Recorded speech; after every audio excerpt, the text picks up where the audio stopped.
而成。青山公路亦都比原定時間早咗個幾鐘頭咧恢復行車。歐志良報導。煙花匯演結束之後，警方喺青山公路一帶實施人潮控制措施。沙灘嗰啲人潮耐心等候，分批安排市民離開，並且用指示牌同大聲公呼籲市民及早選定乘搭往荃灣或者屯門方向嘅巴士，避免混亂。左手邊呢就係往屯門嘅巴士站，靠右呢就係往荃灣嘅巴士站。為咗方便睇煙花嘅市民盡快離開，喺巴士站呢度每次都會安排4至6架巴士同時間俾市民上車。巴士公司又預備咗一啲活動錢箱，方便市民用埋後門上車。大部分市民都話用咗20幾30分鐘就排隊上到巴士，秩序良好。警方估計喺青山公路沿線有超過10萬人睇煙花，比原先估計嘅30萬人少咗好多。青山公路喺晚上10點9重開，當時深井嘅特別巴士站仍約有200人等車。不過市民都話滿意巴士公司嘅安排。相當有秩序啊，幾有效率啦等得耐唔耐啊？唔耐啊，好正常咁運作啊。喺屯門公路就仍有好多嘅巴士準備去接載乘客，不過亦有市民選擇步行離開。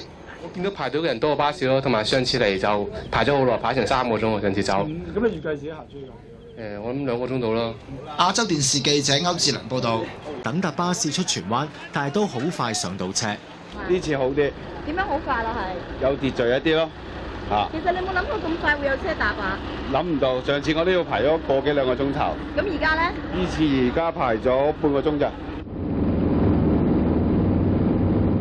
屯門公路更加有成70架空巴士等住轉落深井接人。不過喺麗都灣睇完煙花嘅市民就冇得搭車，一定要行出荃灣。請去荃灣嘅海安道步行大概40分鐘。死咯！我哋仲要行40分鐘啊！有細路仔唔願行，有老人家行得好辛苦。辛苦都要嘅啦，冇車搭。警方估計，尋晚青山公路一帶總共有10萬個市民到場睇煙花，比青山公路能夠容納嘅人數30萬少好多。警方話，當時沿途負責維持秩序嘅警員有2000幾個，唔算太多。佢哋亦冇高估到場市民嘅數目。市民呢好合作，咁一早呢佢哋都聽我哋嘅同事呢勸告，唔好喺路中間啊咁樣，咁個個市民呢都好幫手，有啲落咗去沙灘啊咁樣，所以呢就係咁順利嘅啫。警方又話，沿青山公路並冇重大事故發生，只係有幾個市民睇煙花期間感到唔舒服，其中一人要由救護車沿青山公路嘅緊急車輛通道送去醫院。其餘幾人就由醫護人員喺現場即時處理。青山公路喺尋晚10點8個字解封，人潮喺11點左右全部疏散晒。